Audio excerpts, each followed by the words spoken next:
Thank you, Mr. President. The YMCA and Defence for Children International want to thank the Human Rights Council for convening this annual decision on women's human rights. It is our hope that it will lead to the greater realisation of the human rights of women around the world. As a group of young advocates from a number of countries in Europe, Africa and Latin America who speak from our experience and from our own research and advocacy, education is not accessible and available to all young women and girls. Some of the most marginalised and disadvantaged young women and girls are currently in the juvenile justice systems of states across the world.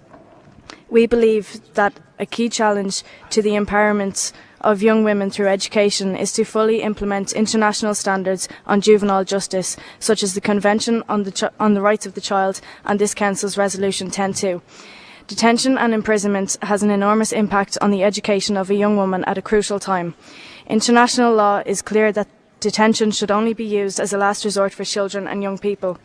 Once in prison, our experience tells us that fewer educational opportunities are offered to young women in prisons.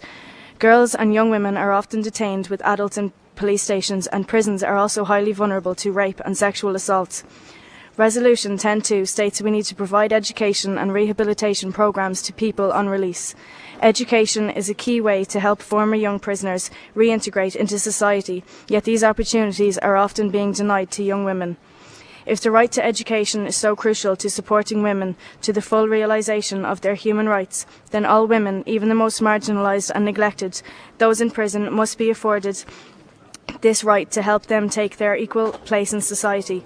Only the full implementation of juvenile justice standards enshrines in treaties such as the Convention on